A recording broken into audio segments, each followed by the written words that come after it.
আসছে অন্যান্য খবরে কলকাতার উদ্দেশ্যে রওনা দিলেন অনুব্রত মণ্ডল। 14 জুন কলকাতায় তৃণমূলের জেলা সভাপতিদের বৈঠক। দলের রাজ্য সভাপতি সুব্রত বক্সির ডাকে এই বৈঠকে থাকবেন বীরভূমের কোর কমিটির সদস্যরাও। বৈঠকে যোগ দিতে শুক্রবার দুপুরে রওনা দিলেন অনুব্রত মণ্ডল। কোর কমিটির তিনিও সদস্য। সুব্রত বক্সির ডাকে বৈঠকে থাকবেন বীরভূমের কোর কমিটির সদস্যরা। বৈঠকে যোগ দিতে শুক্রবার দুপুরে রওনা দিলেন অনুব্রত মণ্ডল।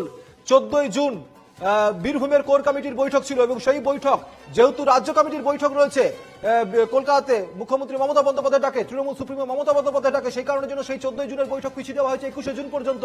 কিন্তু এদিকে কোর কমিটির সদস্যরা এসছেন, ইতিমধ্যে অনুব্রত মণ্ডল চলে এসছেন। বীরভূম কোর কমিটির সদস্যরা থাকবেন এই বৈঠকে। আগামী 26-এর বিধানসভা নির্বাচনের রূপরেখা ঠিক করতে পাশাপাশি কি হবে তৃণমূলের কৌশল, সেই নিয়ে একাধিক বিষয় নিয়ে আলোচনা হবে এই বৈঠকের মধ্যে বলে সূত্রের খবর। আর কি কি জিনিস নিয়ে আলোচনা হয় সেদিকে আমাদের নজর থাকবে। কিন্তু অনুব্রত মণ্ডল, যে অনুব্রত মণ্ডলকে বারবার করে বলা হচ্ছিল বীরভূমের রাজনীতিতে কোণঠাসা, সেই অনুব্রত মণ্ডল ইতিমধ্যেই পৌঁছে গিয়েছেন এই বৈঠকে যোগ দেওয়ার জন্য। রওনা দিয়ে দিয়েছেন তিনি, আর কিছুক্ষণের মধ্যেই হয়তো পৌঁছে যাবেন।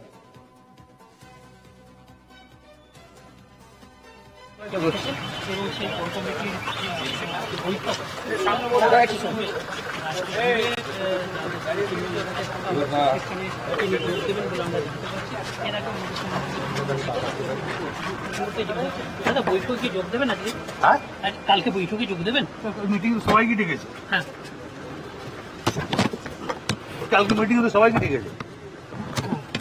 ওখানে গিয়ে ওখানে যোগ দেবেন? ওখানে হ্যাঁ, আলোচনা হবে। নিশ্চয়ই।